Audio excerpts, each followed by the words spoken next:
one of the requirements from the Department of Education that funds us is that we report on numbers that attend our community count. But as we all know from Iowa's experience, just counting people isn't good enough. You need to have an app.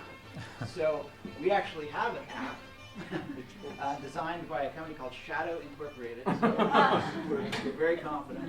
It is being sent around on an iPad. If you'd like to have your name added to the Center for the Study of the Middle East mailing list, please put your email address.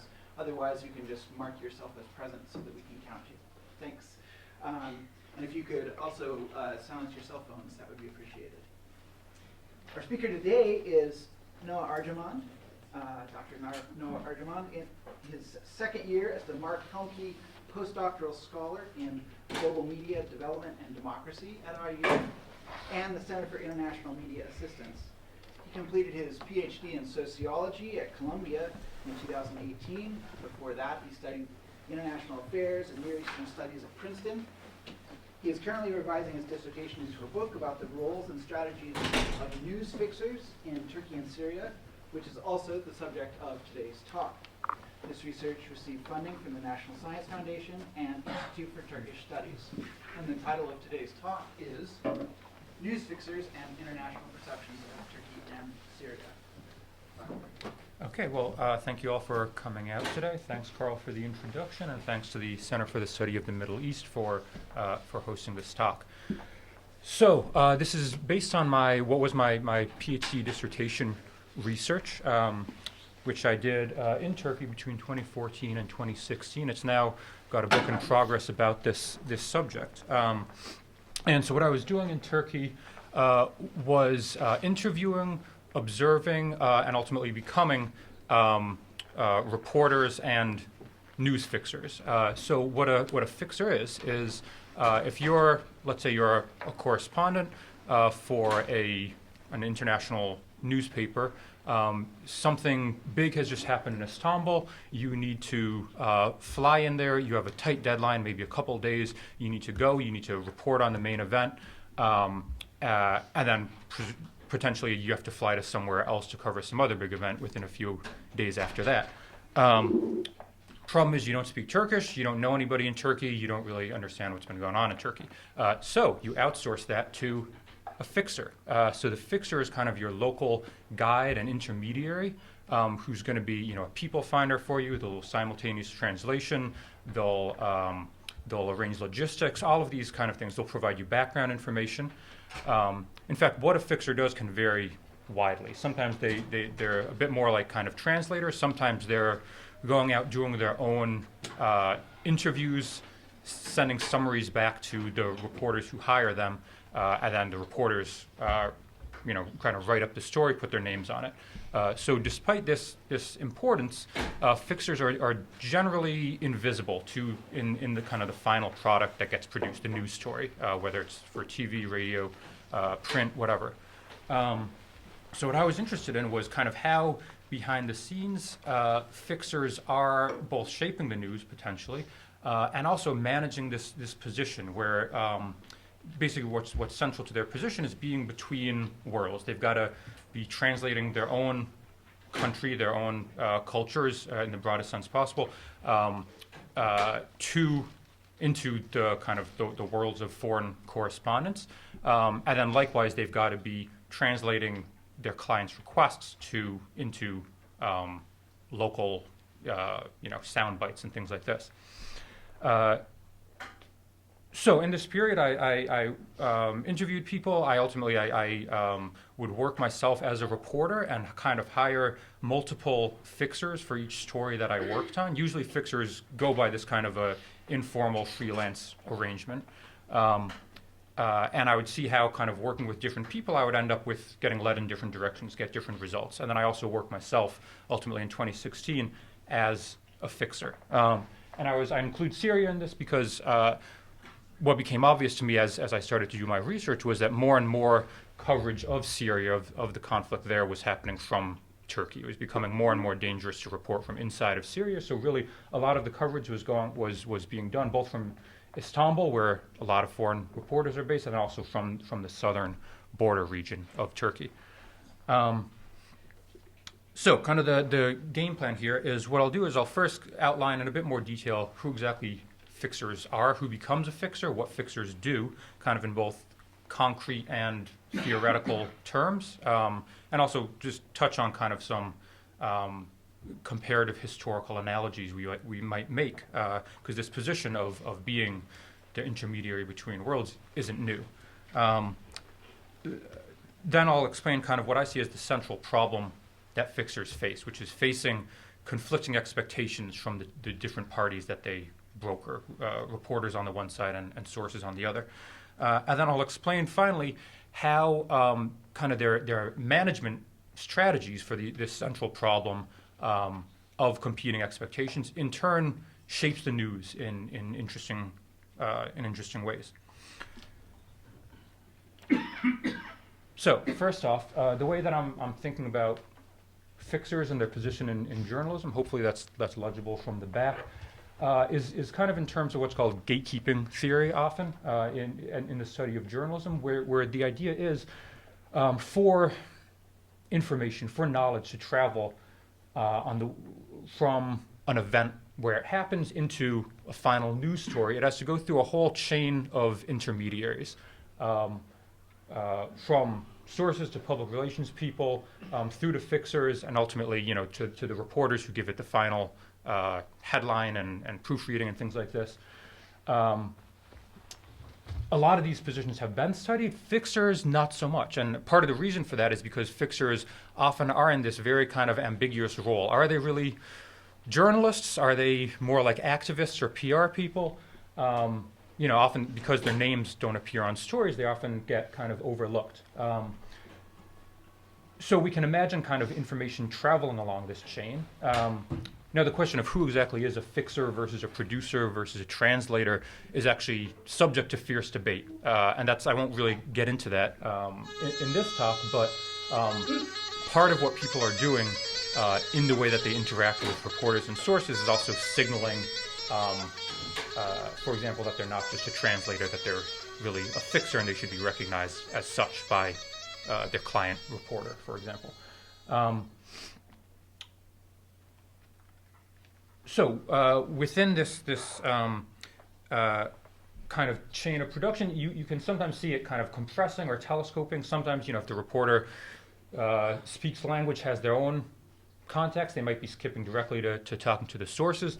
But generally, wherever you see differences, gaps both in kind of in social networks and who knows whom, and then also cultural gaps in who shares meaning with whom, you're inevitably going to get these broker figures. And in some cases, they might not even be people. So, for example, one freelance, kind of struggling newbie freelance journalist I got to know pretty well, I'll call him Jose.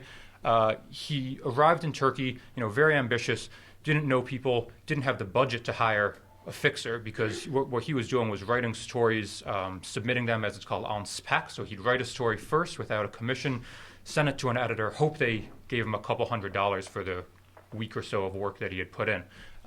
He couldn't afford to pay a fixer $100 or $200 a day.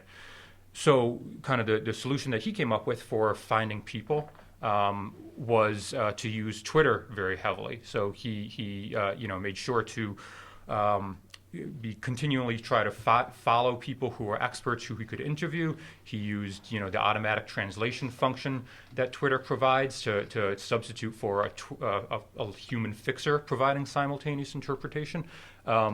But even in that case, you still have basically Twitter playing this role of kind of the broker. So the point is, as much as often also reporters will say they don't like relying on fixers or translators because they're kind of injecting their own bias into the story, you're always going to have somebody in this intermediary role or something that's shaping knowledge in one way or another, whether it's Twitter's algorithms or whether it's humans with their own biases and limitations and things like this.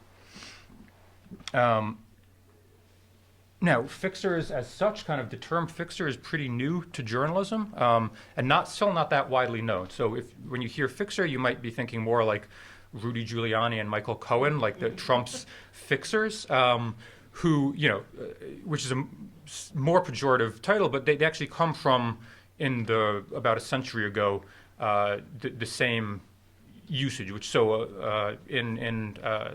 There's a great 1914 dictionary of the criminal slang that I found, where fixers are defined as they're the go-betweens between straight society and the criminal underworld. So the people who deliver bribes to City Hall and stuff like this.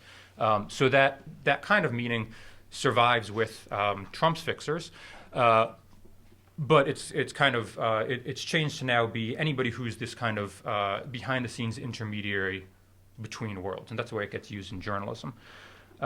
Before there were people officially called fixers, they of course existed in journalism, and they've existed in other contexts before. To talk a bit historically, I think one parallel that pops out for those of you who have studied Ottoman history are the dragomans. Dragomans, so that's an Anglification of terjüman. These are the translators, usually between the Ottoman court or between Ottoman merchants and European governments and commercial interests and things like this. And there's some interesting evidence that back then also that dragomans were playing a kind of analogous game of trying to manage different worldviews between the different parties that they were brokering. So Bernard Lewis, actually in his collection from Babel to Dragomans, he found one great piece of evidence, which is he found a letter from the Ottoman Sultan Murat III to Elizabeth I of England. And the way that this letter got transmitted was it was first written by Murat or by a scribe or something in Ottoman Turkish, got translated by a dragoman into Italian, and then the Italian-speaking English ambassador translated it for Queen Elizabeth and sent it along there. So in this scenario, kind of the dragoman is the fixer and the ambassador is perhaps the foreign correspondent. And what Lewis found when he looked at both he found in the archives both the Ottoman original and then the Italian translation, was that interesting kind of transformation had gone on in order to reconcile the letter with the worldviews of Murat III on the one hand and Elizabeth I on the other. So in the original, because the Ottoman Sultan considered himself the ruler of the world and thought that everybody in the European kind of backwater should be his vassals, the original Ottoman Turkish translates as the Sultan says that Elizabeth I has, quote, demonstrated her subservience and devotion and declared her servitude and attachments to the Sultan, which then gets abbreviated in Italian into Elizabeth I has just demonstrated her sincere friendship. A lot less hierarchical, right? And so for kind of our modern day dragomans, our fixers, I find that often they're in somewhat analogous situations of having to reconcile different worldviews, often in creative ways. And of course, so there was a particular pattern to who became a dragoman. They tended to come from Armenian, Jewish background or be kind of mixed Italian or other heritage. And there's also patterns to who becomes a fixer nowadays. So I've got here, this will be, I'm sure, a kind of review for a lot of you, but some kind of basic timeline of some of the events that are relevant to who becomes a fixer and also some of the stories that I'm going to tell here. So one key thing for historical context for the Turkish case, who in Turkey becomes a fixer, has been the continued state crackdown and capture of the domestic media in Turkey. One notable case in May 2011 was Milliyet newspaper sold off, which had hitherto been a strongly opposition newspaper and then became strongly pro-government after that. Milliyet wasn't the first or even the only case. And so what you saw in Turkey was a whole kind of cohort of career journalists who had worked for the press that had been very critical of the AKP, the Justice and Development Party that's been ruling Turkey since 2002. A lot of those journalists end up, when there's a change of ownership, a newspaper gets seized over financial corruption, sold off to a pro-government businessman or conglomerate, what happens is then you would get Justice and Development Party, and also at the time, Gulen movement affiliates start to replace the career journalists there. And you had a whole bunch of journalists who were then out of a job, and also the prospect of going into other outlets for the opposition media wasn't that, or was kind of dangerous, because in addition to capturing media outlets, the state was increasingly throwing journalists in jail. So starting in, I think, 2012 maybe, since then, Turkey has been ranked often on the Committee to Protect Journalists' worst jailer of journalists. So there's this exodus from the foreign media, and a lot of career journalists who kind of want to continue to work and realize that they, as fixers, they can earn a decent wage, and they can work relatively anonymously doing what they still kind of recognize as respectable journalism, and that puts their expertise to use. So this is kind of one cohort of Turkish journalists, and another is kind of the Gezi Park generation. So what you saw happen in Gezi Park in 2013, there were these mass protests that ended up lasting for most of the summer. And it ended up being kind of a transformative event where you, all of a sudden, this will happen every now and then, you get a flood of foreign reporters that far outstrips, where their demand for fixers far outstrips the existing supply. You get a lot of people recruited kind of ad hoc. They're, camped out in Gezi Park, or, and they speak good enough English, so they get recruited on the spot, maybe not paid initially, but they realize this is kind of an interesting job for them. And a lot of the people who I met and who were starting to rise through the ranks in journalism by 2016 had been recruited precisely at this moment. So of course, there's then sociological patterns to who becomes a fixer, which then those fixers tend to have certain social networks and particular, I call them transcendent norms. So ideas about what should be done that will arguably shape the kind of press the kind of news that they help produce. You don't find pro-government fixers at all. In part, I think, because if you're a pro-government journalist, you don't have a problem finding stable employment. In the Syrian case, of course, the transformative event in question was the Syrian civil war. So none of the Syrian fixers who ended up in Turkey, who I talked to, had any journalistic experience before this. They began as activists, as revolutionaries, or just as English teachers who had to flee Syria to Turkey as refugees. Demographically, also, there are certain patterns. Like they're overwhelmingly, it's Sunni Muslim Syrians who end up in Turkey. Journalists, foreign reporters who are reporting on Syria from Turkey, for example, don't have good access to the Christian Syrian community, because overwhelmingly Christian Syrian refugees have fled to Lebanon, not to Turkey.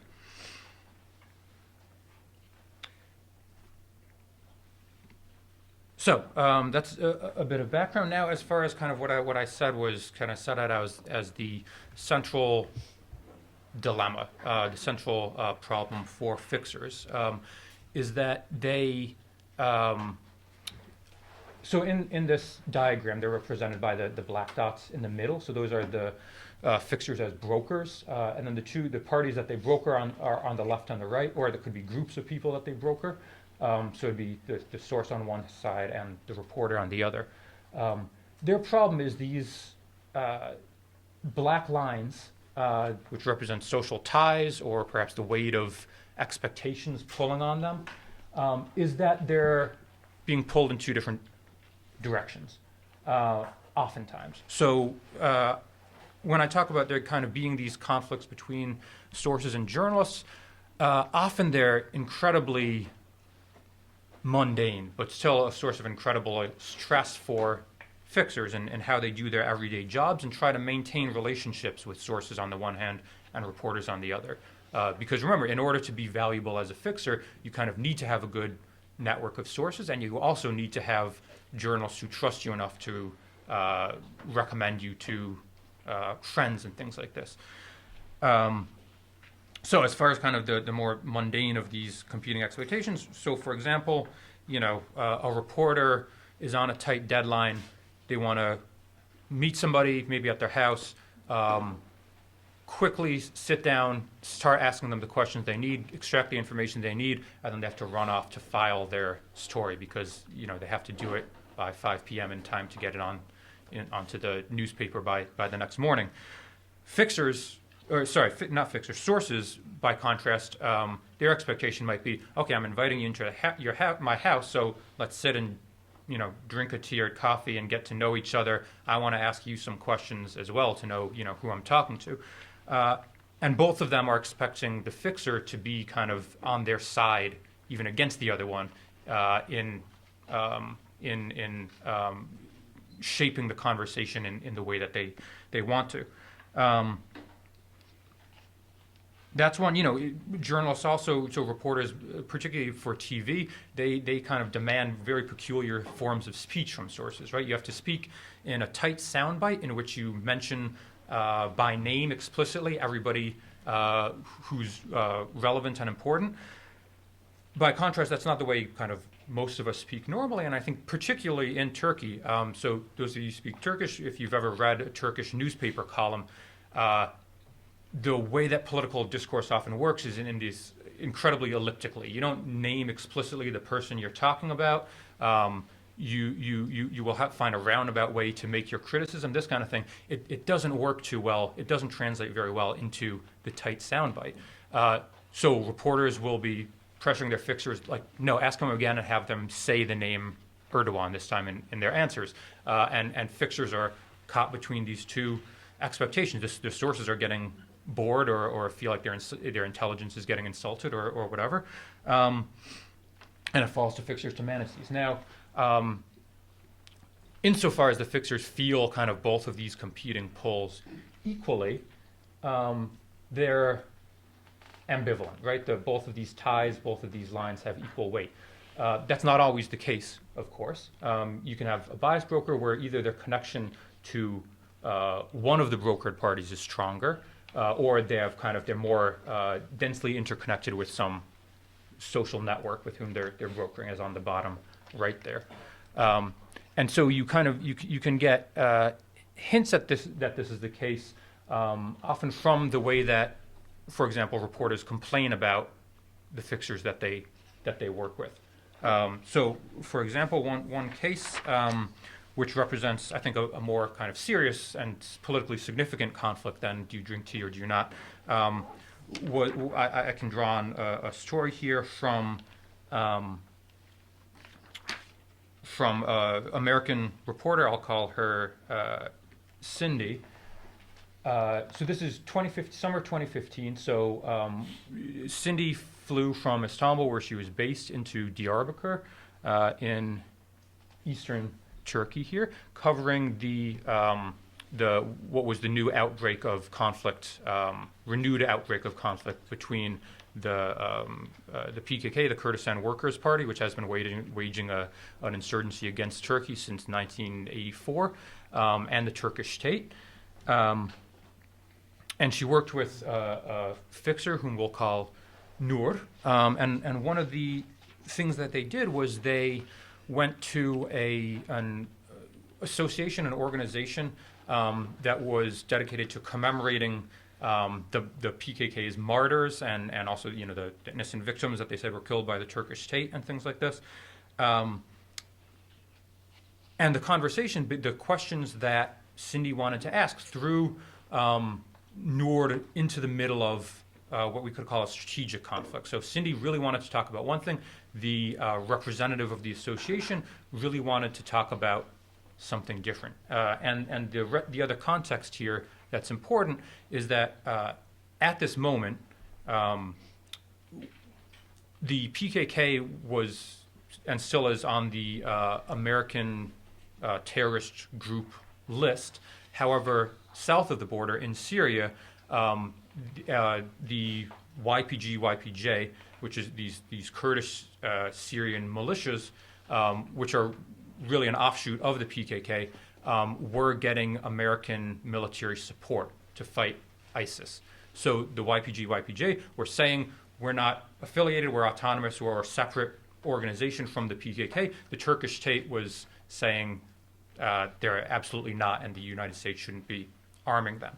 So in this context, where these ties between the YPJ and the PKK are extremely politically sensitive, Cindy told me what she asked this representative was, so she says, I was like, how many martyrs do you have from the YPG? Like, I wanted to know, out of your family of martyrs, how many are PKK martyrs, how many are YPJ? And she didn't want to answer that question. But I'm used to having people offended by my question, so I reformulate and I come at it from different angles. But the problem was that Cindy said was that Noor didn't seem on board with this. She started making kind of dramatic faces as she was translating. She seemed hesitant to translate. She was like, why are you asking these questions 5 different ways? Like, clearly she doesn't want to answer it, and it's not correct to keep pushing. And, Noor felt upset that I kept pushing, and I was like, just give her, tell her I don't need to source it from her, just a ballpark figure, give me a spectrum I can work with. Eventually, finally, they realized that they had 2 full notebooks, this is in Diyarbakir, full of YPG martyr names. So Cindy says that was all I could get. I had to ask like 8 times, and Nord was like, very rude. And I'm like, sorry, I'm not here to make everybody happy. Like, sometimes our work has to be a bit confrontational. Like, you're not going to be buddy-buddy with everyone you interview. Now, of course, it was easier for Cindy to be confrontational than it was for Nord. Nord had to stay there, worry about her reputation, worry about perhaps burning a bridge with this potentially valuable, interesting source for other reporters. So in this particular case, arguably, based on perhaps both Noor's past, she entered into fixing from working in as an activist for the Kurdish movement, and also because of her expected future, that Noor thought she was going to have to stay in Diyarbakir, continue working as a fixer, whereas Cindy is going to fly back to Istanbul and not worry about blowback from this. Arguably, at least in Cindy's mind, this was making her too source biased. You also get cases of the opposite happening, where, for example, actually the very same fixer, on another story, they were interviewing Syrian refugees, and there was one in particular time in particular where a reporter wanted to interview an Armenian Syrian woman refugee, and Nord was particularly it even struck the reporter that Nord was being pretty aggressive and kind of badgering, forcing, trying to convince her to talk as she was dealing with a couple of young children. So in this case, kind of the moral tie or the social tie between Nord and this refugee were much weaker. This is one person who could kind of perhaps be interchangeable with other refugees you could interview. She's not a public figure, not even from ethnic group that Nord identifies with, and so forth. So you get these different kind of configurations of relationship which shape what fixers are willing to do. One of the other kind of central problems that fixers face, which I guess we get at a little bit with this case of the refugee who doesn't particularly want to talk, is what you could call reciprocity conflicts. So why should fixers talk to reporters at all? What reporters like to pretend, the myth is that sources all just want to promote the general knowledge of the world about their people's situation, and they're interested altruistically in the expansion of global knowledge and all of this stuff. That's not really true in practice. And often, in fact, sources who might initially be willing to talk to journalists in that interest, in the general interest, become disillusioned. So this was, in particular, Syrian fixers who one of the main stories they worked on, of course, in Turkey was the Syrian refugee crisis. one thing that they would complain about was, if you look between about 2012, when the refugee crisis is really beginning, through 2015, 2016, more and more sources who, refugees who initially thought, look, if I talk to reporters, maybe there'll be an intervention against Assad, maybe they'll be becoming sympathetic toward our plight, maybe there'll be increased, humanitarian aid for us. We're feeling like the Western media was kind of failing them, and they were very aware of lots of negative representations of Syrian refugees that were included in the media. And so more and more sources were like, if I'm going to talk to you, I want to get paid for it, so I at least get something, so I can help my family potentially, so that I can get to Europe and move on with my life. Now, there's some variety among journalists, so particularly like European TV news, they pretty routinely do pay sources, particularly kind of I guess sexier sources, like if they can find an ISIS defector or an ISIS bride or something like that, they'll pay very large amounts of money for an interview. But when it comes to, for example, American print journalists, newspaper journalists, it's considered a big ethical breach to be paying sources. So there's a problem where sources are expecting reciprocity, and reporters think of at least monetary reciprocity as being a big ethical breach. So fixers, sometimes they come up with creative ways to change the mode of exchange. They'll, without telling the reporter, they'll go and deliver groceries or buy a jacket for somebody or something like this. Often they'll figure out other ways to other forms of exchange, which often are the reporters remain none the wiser to. So one actually Afghan fixer based in Istanbul, he worked part-time with NGOs and then part-time as a fixer primarily for the Afghan refugee story. So Afghans during this period are the second largest refugee group in Turkey and going to Europe after Syrians. And so he had a stable arrangement with human smugglers, where when he needed to find refugees to interview for reporters, they would bring him to their safe houses and things and get the interview, which as far as the informed consent of the refugees seems extremely problematic. And then in exchange, if one of their clients, if one of the smugglers' clients got sick or something or had some problem, this fixer would kind of be their go-between for getting quick access to the NGO world and the benefits that could provide. So you see these kinds of exchanges happening. And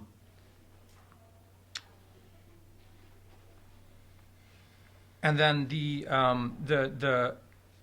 other thing that you see happening sometimes is what you could call even kind of the outsourcing of ethical breaches to fixers, where it seems like reporters don't ask too many questions about how the fixer got somebody to do an interview, or even about who the person is. So one example, actually where this didn't happen but could have happened, was the same. So when Cindy went to Antakya, there you can see in southern Turkey, to report on a story. So she was working together with a Turkish photographer.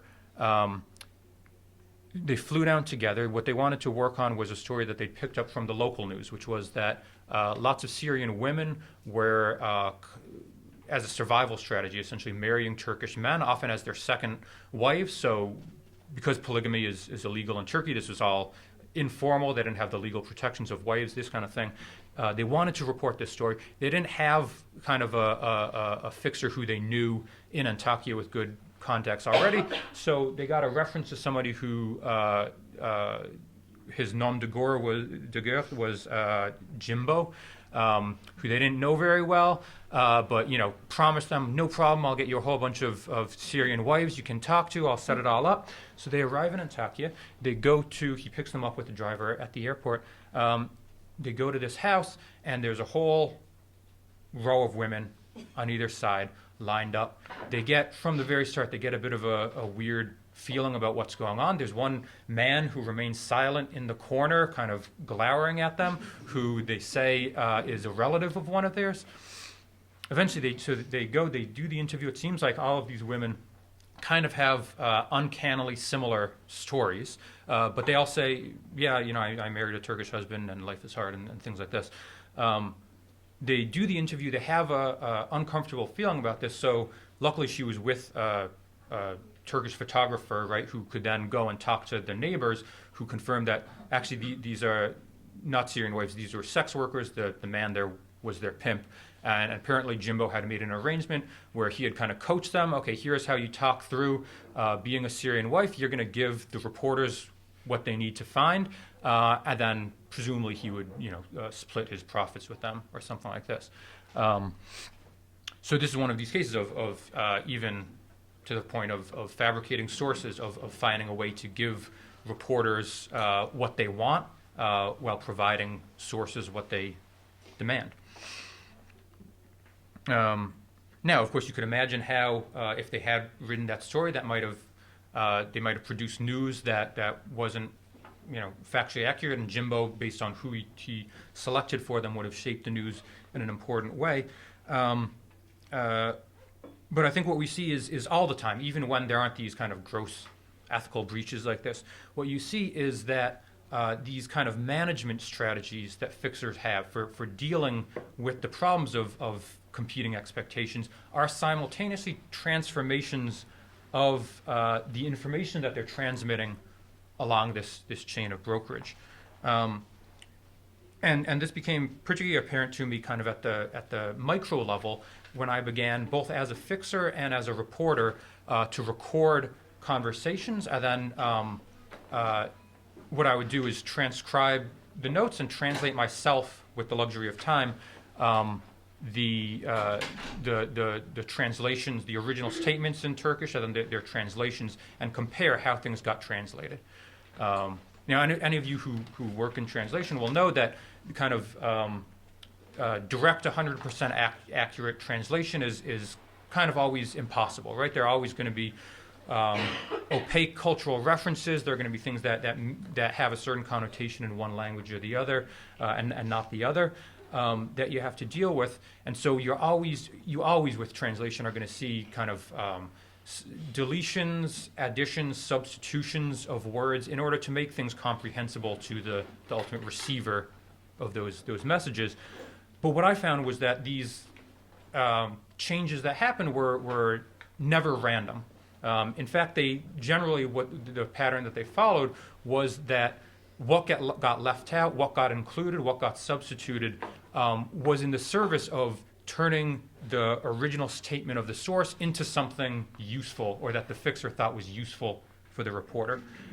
So I'll give, I think I have time. I'll give just one more example here. So this is when I had my reporter hat on, and I was reporting about basically the crackdown on the opposition media, which I mentioned a bit before. But by 2016, what was happening was that the Gülen movement, which I mentioned before, had split off and become an opponent of the government. So now what the government was doing was applying the same tactics and harsher tactics to the pro-Gülen movement media that they did to the kind of secular opposition media in the previous decade. So I was doing this story, putting together this story in 2016, so before the coup attempt that ultimately got blamed on the Gülen movement, but right after the largest of the pro-Gülen movement newspapers was seized by the government and turned into overnight a pro-government kind of mouthpiece. So I wanted to report on the story, and I worked with one of these journalists, actually. I'll call him Orhan, who had been a career journalist with Sabah, one of the first of these, or the first of these newspapers to face a government takeover. Then gone on to start fixing, and for him personally, he kind of had no love lost for the Gülen movement, because he remembered when they were government allies at the time when Sabah was taken over. He thought of them as kind of hypocritical. And so when we discussed who are the best sources to interview for this, he pushed strongly toward I should interview people in order to get a historical conflict who were previously themselves victimized by the Gülen movement and the Gülen movement media, if that makes sense. So in the past, Zaman newspaper, for example, was supportive of these trials, the Ergenekon trials, during which reporters and also military officers were tried on flimsy or fabricated evidence.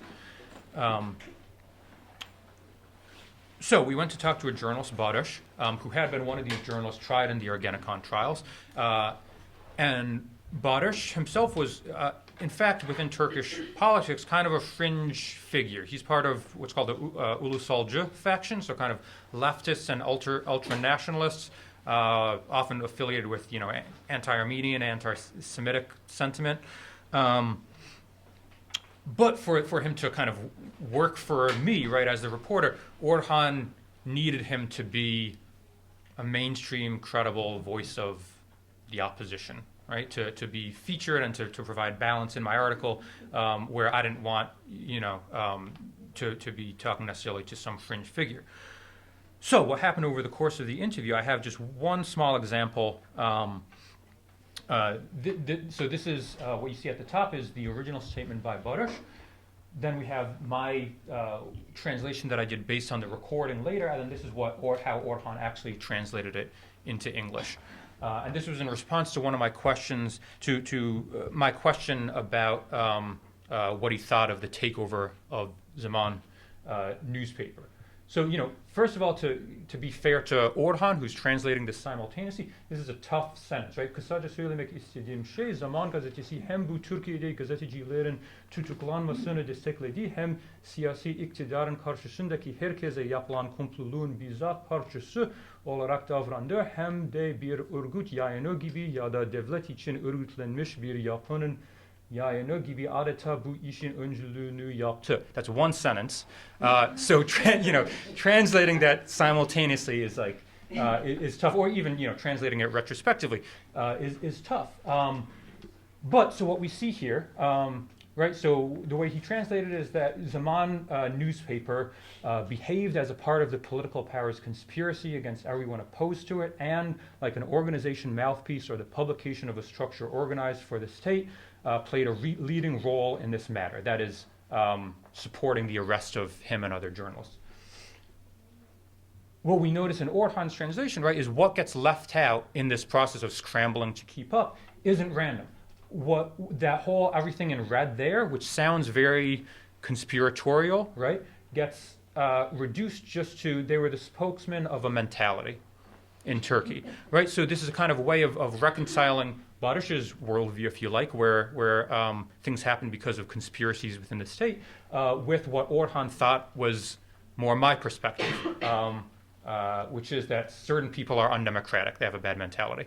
Of course, it's always a question how well the fixer actually knows the reporter, but nonetheless, what we see here is you get a real transformation of information. And of course, most journalists don't have the luxury of going and back translating things. What gets initially translated becomes the news ultimately.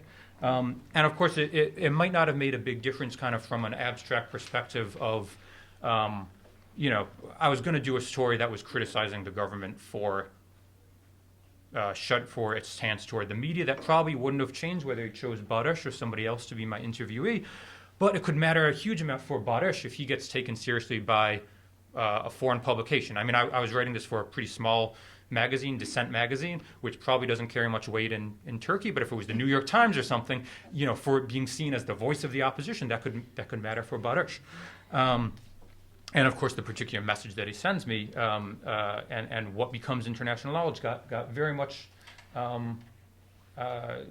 modified and moderated, I'd say, by the work that Orhan put in. And this was the case throughout that interview, and I think it's the case in general. So just to kind of to wrap up here, so I think what my work shows is, not necessarily that fixers have an ability to kind of challenge the grand narratives or, the problems of Orientalism writ large and things like this, they in fact have pretty limited agency in how they can shape stories. They're generally, not trusted the way that a reporter or an editor is, because they're often considered too biased towards sources, right? They're considered too close to the story to be quite as objective as the foreign correspondent. Even despite these kind of limitations, I think that they do actually play a significant role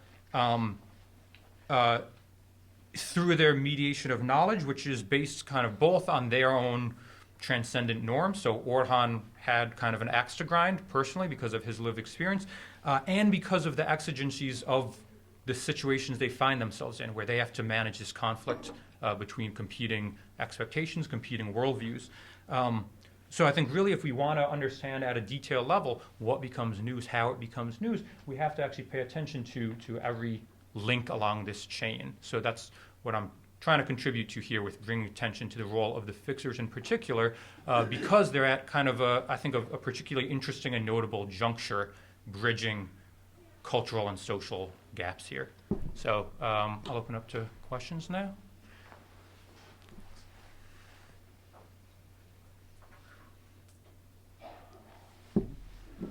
Thank you. It's a very interesting talk. I'm wondering whether you had a case where some reporter on any of the events that has been reported did not use fixers and wrote his own story because he knew the language, the culture, all the rest. Mm-hmm.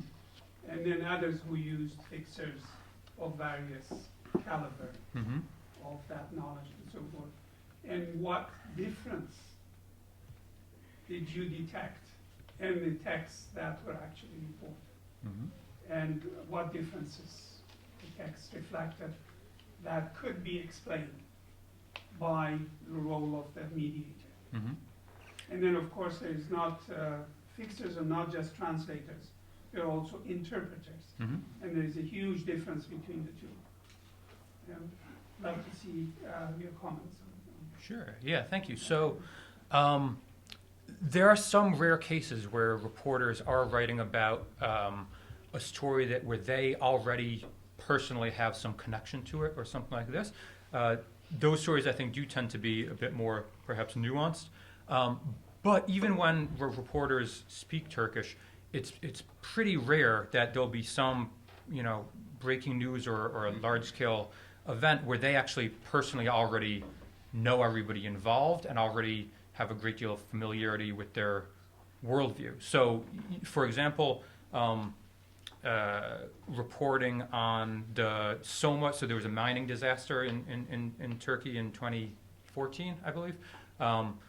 Reporters went to the scene. In some cases, there were formally fixers people who were getting paid to do the job of being an intermediary. But absent that, even reporters who spoke Turkish, had good contacts in Istanbul, nobody knew miners in the village of Soma, right? So what they still had to do, even if you spoke Turkish, you had to go, and maybe your fixer in this case isn't somebody who's a paid professional, but maybe it's the local, muhtar or bakal, the kind of a local fixer, a local figure who, in an ad hoc way, you recruit to help you find somebody. Often, actually, local journalists serve this purpose. So the reporter who speaks Turkish, what they'll do instead of hiring a fixer is perhaps they'll call up a local journalist in the place where they're reporting, talk to them, see if that person will connect them.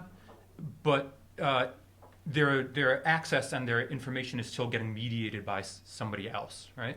What does change is kind of the degree of professionalization of the fixers, the degree to which they're aligned with journalists. So, for example, if you hire somebody who's the professional fixer expecting, $600 a day fee from a TV station to fix for you, you might expect they would be more aligned with the journalist than with the sources, as opposed to if your fixer is somebody who works for a local NGO who you looked up, who you're not giving any money to. I think it does make a difference who is the fixer or the broker of another kind of broker, and how they're aligned, but they always exist in one form or another. As far as the question of, they're not just translators, but they're interpreters. Yeah, that's absolutely correct. And this example of simultaneous interpretation was one where I think you can kind of see very nicely, because the information is in the form of words, like how things changed. But you see constantly in the way that fixers are making little asides, for example, not directly translating, but helping to explain what the person meant, in the way that they're doing kind of in a broad sense an interpretive role in explaining who the person is that the reporter is talking to, and vice versa. Yeah, absolutely. They're not just translating, but they're taking on kind of a more active role. Yeah. So I have a slightly more theoretical question. So Western reporters often are living under a fantasy that they can work objectively, right? You use that term a couple times, which might mean something in a context for a Western reporter in a non-Western location, sort of cultural ignorance or ignorance of the specificity of where they're reporting. The source, on the other hand, is the ultimate in subjectivity, right? So here is somebody who very strongly has a view and a viewpoint based upon where they're at, right? The miner in the village where there's a disaster. And so in that sense, the fixer, so I don't believe in this fantasy of objectivity, but maybe it's an ideal, maybe it's an ideal or something that a reporter is working toward. So could we say then that a fixer's role is somehow is an intermediary between a strongly subjectivist point of view of the source and the ideal objectivity of the Western reporter? So, and then what is that function, right? How do you turn subjective into objective, right? And so can you maybe comment? Yeah, no, thank you for that question. I think the question of objectivity is very important, and the way actually that I define it, which tweaks just slightly the meaning of the journalists I have, is greater objectivity is a greater ability and willingness to objectify some person's lived experience into a news item, into a content of news. So what you see is, I think, the way that journalists, when they're looking at themselves as kind of evaluating their own status within journalism, a lot of that has to do with who's considered to be objective. And the biggest threat to objectivity is precisely this contaminating subjectivity of if you don't have the moral or social distance from a source, then you're too likely to side with them. You're not being truly objective, right? So if you get in too close with the public relations machine of the state or something like this, then that's a threat to your objectivity. So part of what fixers do, part of their function, is to be serving as a buffer between the kind of more contaminated subjective sources and PR people and activists and reporters, in order to protect the moral distance and so the objectivity of the reporters themselves. They're kind of serving this buffer function, if that makes sense. And what you see actually as people rise through the ranks, so as far as kind of cultural awareness and among foreign journalists and stuff, it's not only a question of the foreigners being objective and locals not. So often what you see actually, it's not kind of a colonial system where it's impossible for Turks or Syrians to rise through the ranks, to go from being a fixer to being a reporter and an editor. In fact, a lot of the people who are running news bureaus as producers, reporters, editors are themselves dual nationality or Turkish themselves. But the big difference is that they have figured out how to convince their colleagues that they have the appropriate moral and social distance through the words that they use to describe, for example, the different political factions in Turkey, where they're signaling that I'm not close to anybody. I have this certain objectivity, and also in very practical terms. So, a producer will spend much more of their day sitting in an office than a fixer will. They're also physically more distant, kind of to mirror their moral and social distance from sources. But I think there's also kind of there's always a tension that happens where what they're missing out on is, you could call it the adventure or thrill or something like this of journalism, where people don't just want to be seen as objective. They're also the claim, the public claim of journalism, right, to be able to produce authoritative knowledge, is that they're on the ground, in the field, they're actually exposed to all the dangers and stuff like this. So there's kind of a competing pull between, on the one hand, distance gives you objectivity, and on the other hand, exposure to the real world gives you, you could call it charisma, or kind of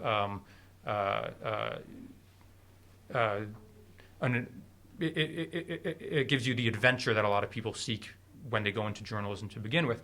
So there's this competing tension where, for example, I remember one producer from a big TV station kind of lamenting to me that, this was after telling me about how the difference between a producer and a fixer was that producers are much more objective. They're able to see things from a bird's eye view. They're able to understand how somebody in Arkansas would be interested in a story from Turkey, et cetera, et cetera. She goes through all of this kind of defending her own position and her own objectivity relative to fixers, and then says, one thing though, I was really bummed out a couple weeks ago in Suruç, on the border. I had sent a team there, the fixers and the cameraman, and they got caught up in a big protest, and the police fired a tear gas canister into their car, smashed the window, set the car on fire. They had to run away, and I missed that. And I'm really, upset about that. So she had kind of sacrificed in the pursuit of status and objectivity. She had sacrificed this adventurous, charismatic connection with reality. I don't know. Do we have time for one more? Or? I have a follow-up then, if there are no questions. Sure. Yeah. Go ahead, Nazif. This is a dilemma that ethnographers have faced forever. There has been a huge debate on native anthropologists, maybe the solution versus the outside Western anthropologists. And of course, there's suggestion, at least in ethnography, that you need to present the native's view as well as the outsider's view next to each other to fix it, so that people can read what they heard from the mouth of the source. But they can also present their own understanding and interpretation, having lived there a whole year, not just go there or pay a fixer. What is there any way of solving this problem from your own perspective for journalism? For journalism, I think this also applies to the social sciences and to anthropology. This problem is already, in a certain sense, getting solved by this chain of production, where so if you have somebody, so the idea of the kind of the native ethnographer is predicated on the native getting anthropological training and stuff like this in such a way that they're that they're able to bridge these two worlds themselves, between local and international. If you just have the local perspective, that doesn't then nobody's going to read that in anthropology because they won't understand how it's relevant to their field, for instance. So to make things, and analogously, right, one of the ways that, for example, producers will, or a fixer will criticize just a translator is they'll say, the translator, I work with a guy, he's a translator, he's good at what he does, but for example, he'll pitch me the most irrelevant stories. He'll tell me, there was just a wedding in my village. Nobody cares about that back in the U.S. What I have as a fixer is I've developed a greater expertise to be able to convert local realities, to figure out what's newsworthy and how to present it to a foreign audience. So through the development of expertise, arguably you can be bridging this gap a bit more, whether it's somebody kind of moving from the right to the left, like the foreign anthropologist or reporter who's learning the language, spending a lot of time there, or it can be a move from the left to the right of the native who's learning how to write in a way that foreign anthropologists care about or that foreign newsreaders care about. So if there's a solution, it's in the kind of telescoping of this chain, perhaps. But I think what you already see happening kind of in the way things get negotiated and argued about between, as it goes from the chain of an activist wants the story to be about one thing, the fixer knows they have to make it a bit more newsy in some way, then the reporter takes what the fixer gives them and cleans it up and puts it more into the standard form that they know their editor is going to like, and then finally the editor puts a headline on it, which may enrage everybody else down the chain of command because they think the editor is totally misrepresenting the story, but the editor finally puts the cherry on top, which is a headline that they think is going to attract the attention of a foreign audience. Please join me in thanking Noah.